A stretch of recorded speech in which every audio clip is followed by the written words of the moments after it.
तरफ से स्वागत भी करता हूं। मंच पर लाडनू से प्रधान, चेयरमैन साहब और मेरे विश्वविद्यालय परिवार के मुखिया, DSW डीन और मेरे गुरुजनगण मेरे सामने विराजमान है और प्रदेश के पूरे कोने कोने से जो आज मेरे पदभार ग्रहण समारोह में आप लोग पधारे, उसके लिए मैं आप लोगों का स्वागत करता हूं, क्रांतिकारी अभिनंदन करता हूं। आज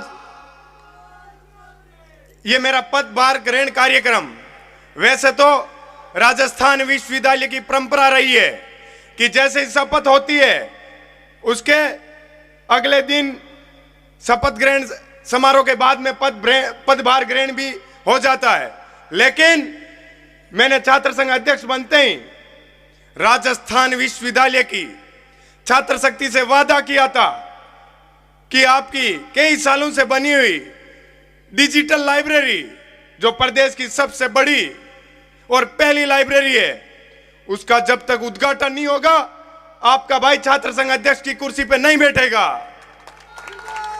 तो मैं ये कार्यक्रम के अंदर आपको बताना चाहूंगा कि मैंने पहला वादा मेरा पूरा करके समस्त छात्र शक्ति की सेवा में हाजिर हो रहा हूं। आज पहले भी स्टूडेंट्स के प्रत्येक मुद्दे पे कार्य में कर रहा था और इसी मौका पे भगवान कहते हैं ना, संयोग और योग बना के भेजते हैं।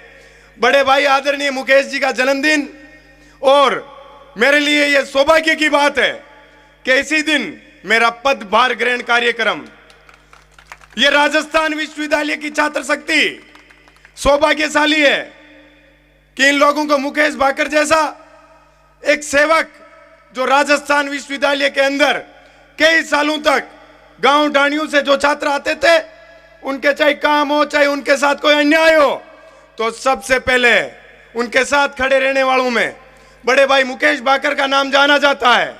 पूरे प्रदेश के अंदर बतौर NSY अध्यक्ष रहते हुए प्रत्येक स्टूडेंट के साथ मजबूती से काम करने की बात हो, जहां किसान और जवान की बात आती है, वहां आज MLA रहते हुए भी ना अपने पद की चिंता करते हैं ना पावर की चिंता करते हैं, हमेशा छात्र शक्ति के साथ मजबूती से खड़े रहते हैं। मैंने आदरणीय बड़े भाई साहब को बताया था, मुकेश जी को, मैंने कहा मलिक साहब किसानों की आवाज है और मैंने तो चुनाव जीतते मेरी जीत समर्पित की थी किसानों को। तो मेरा पदभार ग्रहण कार्यक्रम मैं मलिक साहब का आशीर्वाद लेके उसके बाद ही करूंगा। तो MLA साहब ने, मैंने मलिक साहब से निवेदन किया था, तो आदरणीय साहब ने बताया था कि भाई मेरा भी जीवन छात्र राजनीति के रूप से ही चालू हुआ है, मैं क्यों नहीं आऊंगा। आप लोग किसान और जवान की बात करते हो और उनको मजबूती देने का प्रयास करते हो, तो मैं तो आऊंगा। स्वास्थ्य भी साहब का थोड़ा ठीक नहीं था, फिर भी आए। आज आप राजस्थान विश्वविद्यालय के परिवार के लिए ये बड़े गर्व की बात है कि देश के अंदर इतने एक बड़े व्यक्तित्व के रूप में 26 साल की उम्र के अंदर साहब MLA बने थे, तब से लेके निरंतर जनता की सेवा करते आ रहे हैं। एक ऐसा व्यक्ति आज अपने बीच में अपने को आशीर्वाद देने के लिए आए हैं। मैं बारंबार आपका धन्यवाद भी करना चाहूंगा साहब कि हमारे एक बुलावे पे आप पधारे, हमारे को ऊर्जा मिलती है आपके आशीर्वाद। मैं राजस्थान विश्वविद्यालय के अंदर जिस दिन से छात्र संघ अध्यक्ष बना था, उसी दिन से आज राजस्थान विश्वविद्यालय के अंदर चाहे सड़क की बात हो, चाहे छात्र शक्ति के लिए बजट की बात हो, ऐतिहासिक कार्य आप लोगों के आशीर्वाद से कर रहा हूं। उसके लिए मैंने बताया था, लोगों ने मेरे को कहा था पदभार ग्रहण कर लीजिए आप। मैंने कहा जब तक इस छात्र शक्ति के सामने मैंने जो वादे किए थे वो कार्य इनके लिए नहीं करूंगा तो फिर किस लिए अध्यक्ष बनाऊं, किस लिए छात्र शक्ति ने मुझे चुना है। तो मैंने यह तय कर लिया था कि लाइब्रेरी का उद्घाटन कराऊंगा।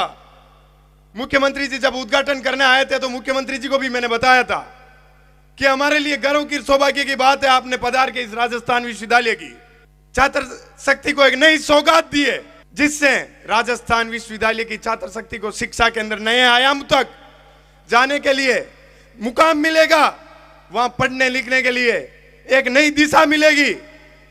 तो मुख्यमंत्री जी ने भी ये बात मानी थी कि मुझे समय तो लग गया, पर उससे पहले लाइब्रेरी में मैंने एक यज्ञ भी करवाया था। मैंने कहा शायद कोई लाइब्रेरी में ऐसा दोस्त हो जो हवन कराने से दूर हो जाए। समझ छात्र शक्ति के साथ वो हवन किया था। उस हवन का एक ऐतिहासिक फैसला रहा कि उसके अगले ही 2 दिनों के अंदर मुख्यमंत्री जी द्वारा उसका उद्घाटन करना, राजस्थान विश्वविद्यालय को एक नई सौगात देने का कार्य था।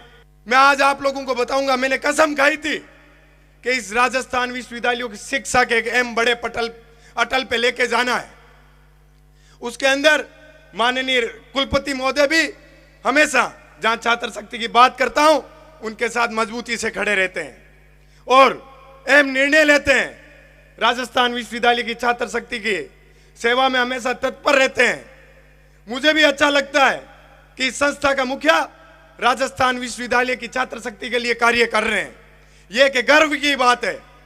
ऐसे मुखिया भी कम ही मिलते हैं जो छात्र शक्ति के बारे में सोचते नहीं तो आते हैं, अपना समय पूरा करके निकल जाते हैं। डीएसडब्ल्यू डीन नरेश जी मलिक भी इस राजस्थान विश्वविद्यालय के अंदर देश और प्रदेश के साथ साथ उनका प्रयास ये चल रहा है कि विश्व से कई देशों से राजस्थान विश्वविद्यालय के अंदर स्टूडेंट पढ़ने के लिए आए और इस राजस्थान विश्वविद्यालय का गौरव बढ़ाए। इसी के साथ मैं आप सब लोगों का धन्यवाद भी करना चाहूंगा, स्वागत भी करने चाहूंगा। एक राजस्थान विश्वविद्यालय के छात्र संघ अध्यक्ष के रूप में आप लोगों को बताऊंगा कि कभी भी आइए, आप लोगों को किसी भी प्रकार का मेरे लायक कोई काम हो तो सेवक के रूप के अंदर, मैं भी एक किसान परिवार से आता हूं तो भली भांति जानता हूं कि प्रदेश से आने वाले छात्र छात्राओं को क्या क्या समस्याएं होती है। उन समस्याओं को मैं हमेशा से, जब एक छात्र प्रतिनिधि के रूप में मैंने शुरुआत की थी, तब से लेकर अब तक मैं उसी बिंदु पे फोकस करके कार्य कर रहा हूं कि राजस्थान विश्वविद्यालय की छात्र शक्ति का भला हो और उनका भविष्य उज्जवल हो। मैं आदरणीय मलिक साहब का बारंबार धन्यवाद करूंगा कि आप हमारे को आशीर्वाद देने के लिए पहुंचे और अपनी वाणी को विराम देता हूं। बड़े भाई मुकेश भाकर, किसान और जवान की आवाज है जो, उनको फिर से आप सब लोगों की तरफ से भी जन्मदिन की ढेर सारी बधाई और शुभकामना देता हूं। इसके बाद में रक्तदान शिविर रहेगा, उसमें सभी को बढ़ चढ़ के भाग लेना है, जिससे आप लोगों की रक्त की एक एक बूंद प्रत्येक जरूरतमंद के नसों के अंदर दौड़े और उन लोगों को एक नई ऊर्जा दे।